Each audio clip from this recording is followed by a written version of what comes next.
ponto muito importante que esse tipo de terapia nova está trazendo é uma melhor qualidade de vida. E a gente não tem só imunoterapia, a gente tem uma outra modalidade muito interessante que também ganha espaço, que é a terapia-alvo. Que a ideia não é muito modular o sistema imune, mas você descobre algumas rotas de proteínas quinases que são daquele câncer, algumas mutações que ativam algumas rotas, e você vai usar inibidores daquelas rotas, e às vezes você tem inibidores que agem somente na proteína mutada. Você não vai ter mais nenhum alvo, assim, grosseiramente falando, sendo atingido. Um exemplo disso, e muito interessante, é o caso da leucemia mieloide crônica. A leucemia mieloide crônica era o câncer que eu queria estudar na minha vida, mas no mestrado, quando eu estava mudando do meu tema de mestrado para câncer, não consegui modelos na época assim, de leucemia. Tentei ir para a Austrália, não consegui. E aprendi que tinha uma molécula chamada imatinib.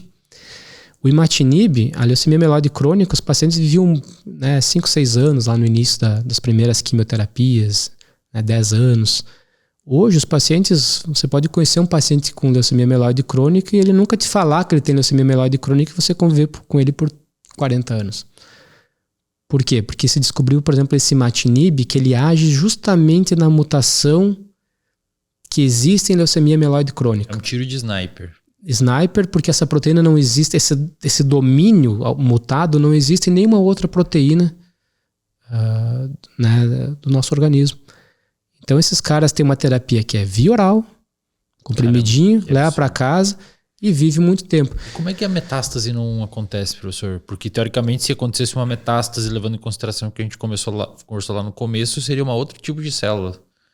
Esse medicamento ainda funcionaria? Aí depende. Se a célula, às vezes acontece do tratamento com imatinib, o paciente trata 20 anos com imatinib e desenvolve resistência. Só que agora a gente já sabe qual que é a resistência. O que é a resistência? A resistência, antes ele era mutado aqui, o fármaco ligava aqui. Ele muta em outro lugar e o fármaco não liga mais. Descobrindo isso, o pessoal desenvolveu um novo fármaco que pega... Então, se você é resistente a um, detectou a resistência, aumentou os neutrófilos, as células leucêmicas, você vai para o segundo fármaco e vai viver mais. Que legal. Muitos anos. Então, assim, esse é um exemplo clássico, assim, foi o primeiro grande exemplo dessas terapias com esses inibidores das proteínas mutadas. Isso é uma segunda corrida. E qual a vantagem também? O espectro de efeitos adversos é muito melhor. A qualidade de vida dos pacientes é muito melhor. Com certeza. Porque a gente tem que pensar, às vezes a gente fala muito, a gente que pesquisa câncer fala muito assim, matar o tumor, acabar com o tumor. Mas tem que lembrar que esse paciente ele tem que viver bem também. Pelo menos dignamente, né? Você vê a queda de cabelo tem um impacto na vida das pessoas, às vezes maior que a própria doença. Tem pacientes que dizem assim, eu não vou me tratar porque eu não quero perder cabelo. Ou fica resistente por um tempo, às vezes. Ou assim, a pior coisa do câncer foi perder o meu cabelo. Né? Especialmente as mulheres, né, que tem esse componente importante. Antigamente, tirar o seio e não ter uma prótese, né, para reconstituir a mama também, né, viver com náusea, ou ter náusea logo depois, dias depois, horas depois da quimioterapia.